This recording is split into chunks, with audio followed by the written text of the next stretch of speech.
ओम शांति। आज 2 जुलाई 2024 के महावाक्यों के मनन चिंतन में सबसे पहले बाप दादा ने कहा कि मीठे बच्चे, जब हम मधुबन जाते हैं तो वहां याद में रहकर पापों को दग्ध करना है, बाबा की याद में रह। तो बाबा ने कहा बुद्धि योग निष्फल ना जाए, यानी बैठ भी गए और व्यर्थ की बातों में जा रहे हैं, बाबा को याद ही नहीं किया तो समय तो वेस्ट गया ना। एक तो यहाँ से मधुबन गए तो आना जाना, अपना व्यापार बिजनेस भी छोड़ा या घर गृहस्थी भी इसीलिए तो गए कि एक्स्ट्रा कमाई करेंगे, बाबा को याद करेंगे, प्राप्तियां करेंगे। फिर कुछ समय हम वहाँ घूमने फिरने में या और व्यर्थ में भी गवा देते हैं, और जब बैठ रहे हैं याद करने के लिए तब भी बाबा को याद नहीं कर रहे, तो वहाँ का वायुमंडल और खराब कर रहे हैं। तो ये तो डिससर्विस भी हो जाती है, और पापों का बोझा उतना का उतना ही सर पे रहता है। कई बार ज्ञान में चलने के बाद हमारी स्थिति अच्छी हो जाती है पहले के मुकाबले। हम सोचते हैं सब कुछ ठीक चल रहा है, पर वो कमाल सारी बाबा की है। बाबा अपने बच्चों को सुख तो देना चाहेगा कि दुखी है बच्चा और उसको परिवर्तन करें, पर वो जितना हमें सुख मिल रहा है उसमें हमें और ज्यादा याद को बढ़ाना है, ताकि 63 जन्मों के विकर्मों का बोझा हर आत्मा के ऊपर है ही। जो बीके है उसके ऊपर 63 जन्मों का बोझा तो है ही है। किसी भी गलत फहमी में नहीं रहना है कि मेरी आज की स्थिति ठीक ठाक अच्छी है, मेरे पे बोझा कम होगा या कुछ भी होगा, ऐसा नहीं है। इस याद के अनेकों अनेक फायदे, अनेकों अनेक, मतलब हम कल्पना नहीं कर सकते। लिख तो देंगे हम, शायद एक दो कॉपी भर दें, पर उसके बावजूद भी हमें खुद को ही नहीं पता है, क्योंकि बाबा तो हमें मेन बात बता रहा है कि अपने को आत्मा समझ, मुझ परमात्मा को याद करो। पर इसके पीछे जो अनंत प्राप्तियां हैं वो बाबा कहाँ तक बताए।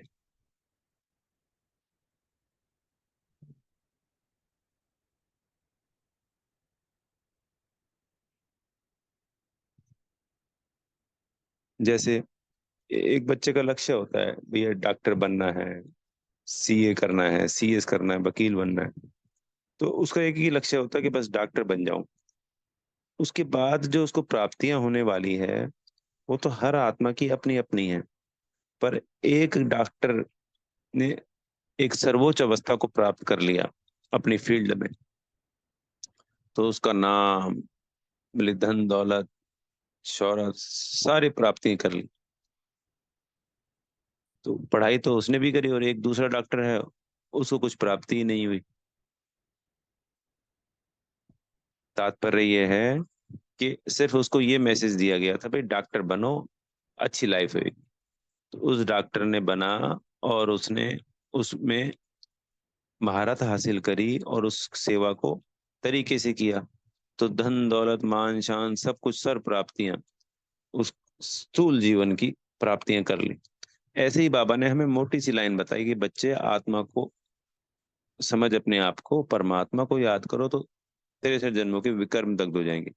पर इसके पीछे और जो अनंत प्राप्तियां हैं वो तो जब हम करेंगे तो वो हमें प्राप्तियां नजर आएंगी तो कहेंगे अरे वो जो किया वो तो कुछ भी नहीं था, उसके मुकाबले प्राप्तियां तो बेहद है, पदमा पदम है, जिसका वर्णन नहीं किया जा सकता। फिर बाबा ने आज के प्रश्न उत्तर में कहा कि चीजों को इकट्ठा नहीं करना है, हवच नहीं होनी चाहिए। हम योगी आत्माएं बन चुके हैं, हमें वैसे भी पता है कि अब अंत का समय है, तो जरूरत की चीजें लिमिट में होनी चाहिए।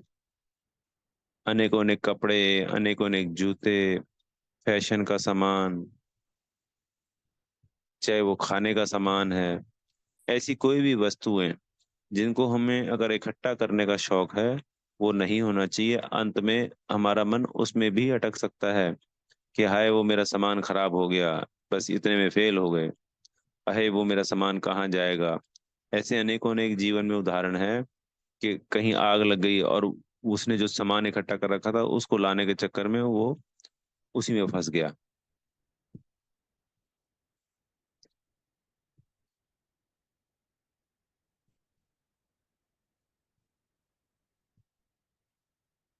इसलिए मन में किसी भी चीज का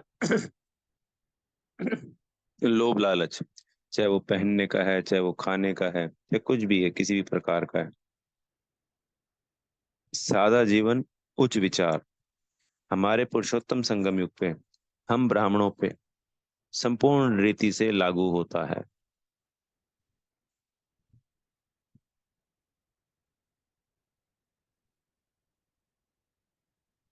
ज्यादा से ज्यादा जब हम आत्म अभिमानी होने का अभ्यास भी करते हैं तो इस तरीके की कुछ चीजें भी जो होती हैं वो स्वतः ही समाप्त हो जाती हैं।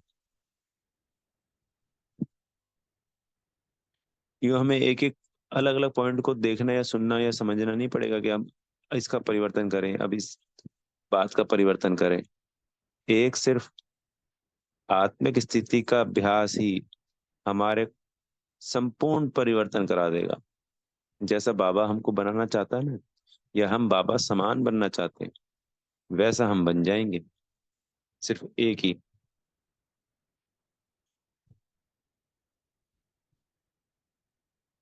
फिर बाबा ने आज कहा कि पुरुषोत्तम संगम युग पे ऐसा स्कूल तो होना चाहिए जिसमें बाबा आके पढ़ाते हैं और जिसमें हमें विश्व की राजाई मिलती। और उसमें मुख्य दो ही बातें, पावन बनना और बाबा को याद करना। फिर बाबा ने आज मुरली में मुख्य बात कही कि सब तक मैसेज पहुंचाना है। बोला मैं थोड़ी पहुंचाऊंगा, बी के बच्चे तो जीवन मुक्ति में स्वर्ग में आ जाएंगे, पर उसके अलावा यानी 33 करोड़ आ भी गए तो उसके अलावा भी इस बेहद की सभी आत्माओं तक मैसेज पहुंचाना है कि बाबा आए हुए हैं और वो कहते हैं कि उनको मनी मनी याद करो। शिव बाबा को मनी मनी याद। सारा विश्व उस परमात्मा को ढूंढ रहा है, याद कर रहा है, बिना उसको जाने। कोई भी आत्मा दूसरे धर्म की भी है, अगर वो हमारे कुल की होगी तो ज्ञान को समझेगी और ज्ञान में चल पड़ेगी। और अगर वो दूसरे धर्म की भी है तो अपने को आत्मा समझ उस परमात्मा को याद करेगी तो उसके विकर्म विनाश हो जाएंगे। तो वो अपने ही कुल में जिस धर्म की है वहां जाके उच्च पद प्राप्त करेगी।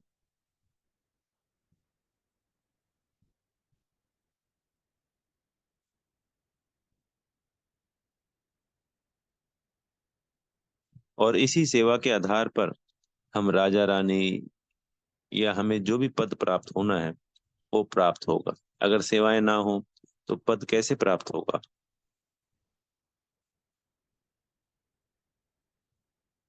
खुशियां कैसे मिलेंगी, दुआएं कैसे इकट्ठी होंगी। और बाबा तो जब भी आएगा, जो बॉस होता है वो तो एक ही जगह पे होता है। उस्ताद या बॉस थोड़ी जाता है, सेवाधारी जाते हैं, सच्चे सेवाधारी। तो अपने घर गृहस्थी में रहते हुए हमें रोज 1 घंटा 2 घंटा सेवा के भी निकालने चाहिए। जैसे अगर हमारी जानकारी है तो स्कूलों में जाके एक साथ मैसेज देना चाहिए। कोई वृद्धा आश्रम में अगर हमारी जानकारी है तो वहाँ वृद्धा आश्रम में एक साथ जाके जितने भी वहाँ पे हैं उनको देना चाहिए मैसेज। अनाथालय है तो अनाथालय में मैसेज देना चाहिए। कहीं हॉस्पिटल में जानकारी है तो हॉस्पिटल में देना चाहिए। कहीं पुलिस में जानकारी है तो पुलिस वालों को भी देना है। और अगर जेल है तो वो उस जेल के सारे कैदियों को भी देना है मैसेज। कितनी बड़ी सेवा हो जाती है। और एक साथ अनेकों आत्माओं तक मैसेज पहुंचता।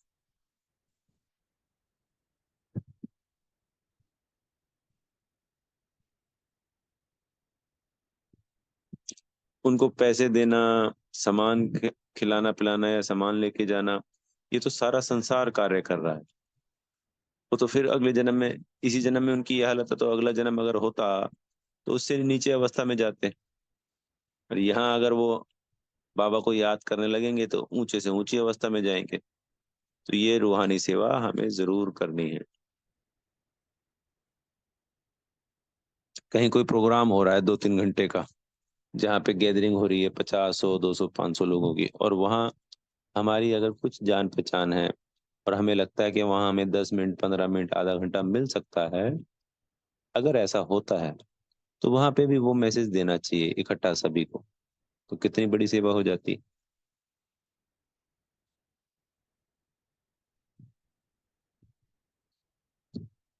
पता नहीं कितने आत्माएं निकल के आ जाएं।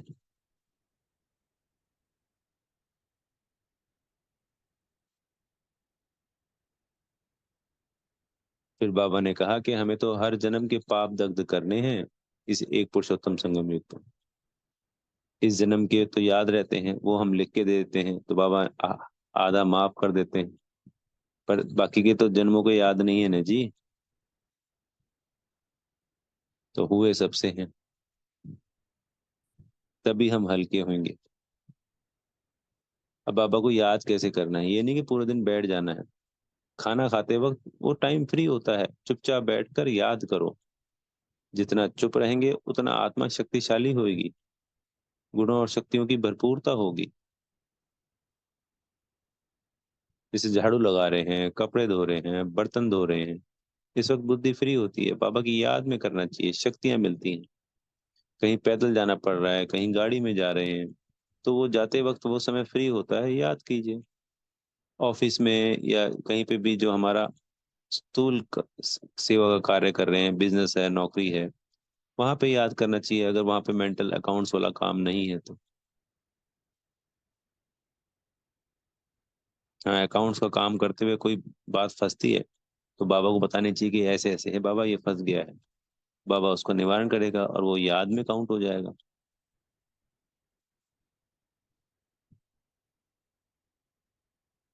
तो ऐसे हमें छोटे छोटे छोटे छोटे, जैसे कल की मुरली में था ना, 5 सेकंड का समय निकालना है, सुदर्शन चक्र घुमाना है। तो कोशिश करके अनेकों अनेक बार करना है, अनगिनत बार करना है। 100 तालों की एक ही चाबी है, 500 रूपों को याद करना। करके देखिएगा, फिर कमाल देखिएगा।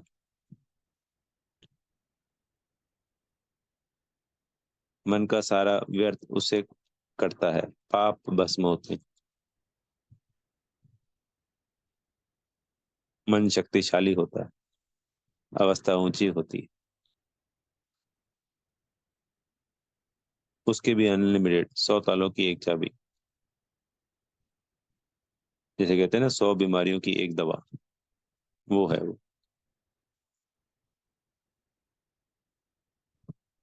क्षमा चाहेंगे, कल की मुरली में नहीं, परसों की मुरली में।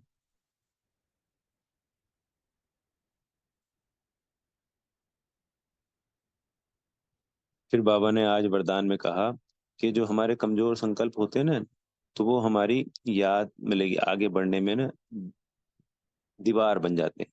तो हमारी जो सफलता है वो उस दीवार के पीछे छिप जाती है। तो ये कहीं से कैसे भी आ सकते हैं।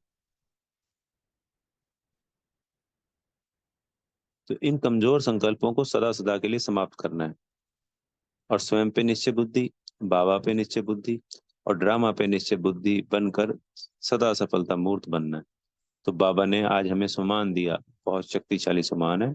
मैं निश्चय बुद्धि विजयी आत्मा हूँ, सफलता मेरा जन्म सिद्ध अधिकार है। तो ये सुमान पूरे दिन हमें दोहराना है, याद करना है। अच्छा, ओम शांति।